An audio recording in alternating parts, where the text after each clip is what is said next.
Hi అండి, అందరికీ నమస్తే. వెల్కమ్ టు ఆర్ఆర్ ట్వింటల్స్. రిషి చిన్న ఏం చేస్తావు?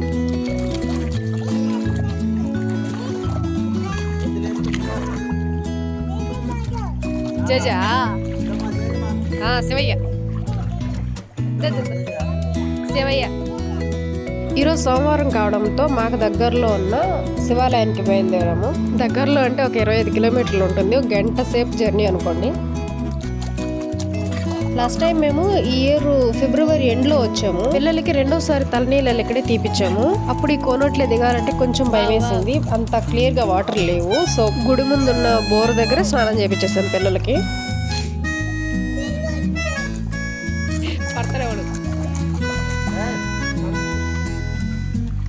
కోనేట్లో జలకాలాట అయిపోయాక ఫస్ట్ వచ్చే ఆంజనేయ స్వామి గుడి దగ్గరికి వెళ్ళాము. మా పిల్లలు బాగా ఎంజాయ్ చేస్తారు ఆంజనేయ స్వామి గుడి అంటే.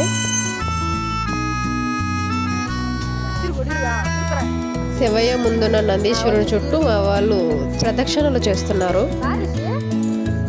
గంట కొట్టమంటే మాత్రం ఇద్దరు పోటీ పడి మరీ ఎక్కేస్తాడు నానోటి.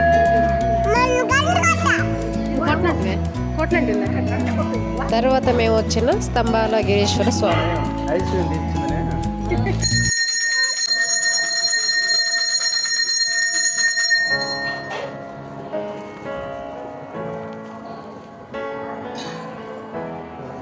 స్వామివారి దర్శనం అయిపోయాక అన్నదాన సత్రం దగ్గరికి వెళ్ళి మాకు తోచిన విరాళం సమర్పించి భోజనం చేశాక మా వాళ్ళు బొమ్మలు తీసుకున్నారు.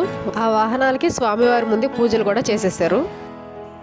ఈ టెంపుల్ ప్రహరీ గోడ వాయవ్య మూలలో ఒక శివలింగాన్ని ప్రతిష్ఠించారు. ఇదైతే ఇంతకు ముందు లేదు, ఒక 4-5 సంవత్సరాల క్రితం అంటే 2020లో ఫస్ట్ టైం కొన్ని కమ్మెలతో తయారు చేసి క్లాత్తో కవర్ చేస్తున్నారు. కానీ ఇప్పుడు వెళ్తే మొత్తం ఇనుముతో వెల్డింగ్ చేసేస్తున్నారు.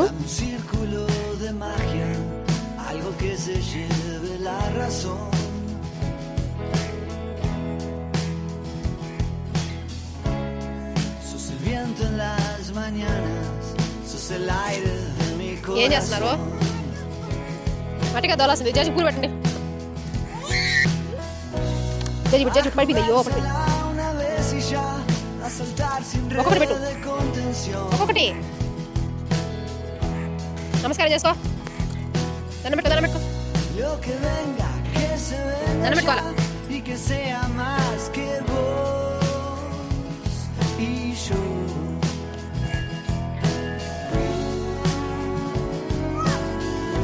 దండం పెట్టుకో ఎవరు. ఇక నా గురించి అయితే అస్సలు చెప్పక్కర్లేదు. పక్కన ఏ చెట్టు ఉంది, ఎలాంటి పూలు పూస్తున్నాయి, ఎలాంటి కాయలు కాస్తున్నాయి అనేవి ఫస్ట్ చూస్తా. గుడి ప్రాంగణంలో ఈ అడవి ఉసిరి చాలా బాగా కాపెత్తుంది.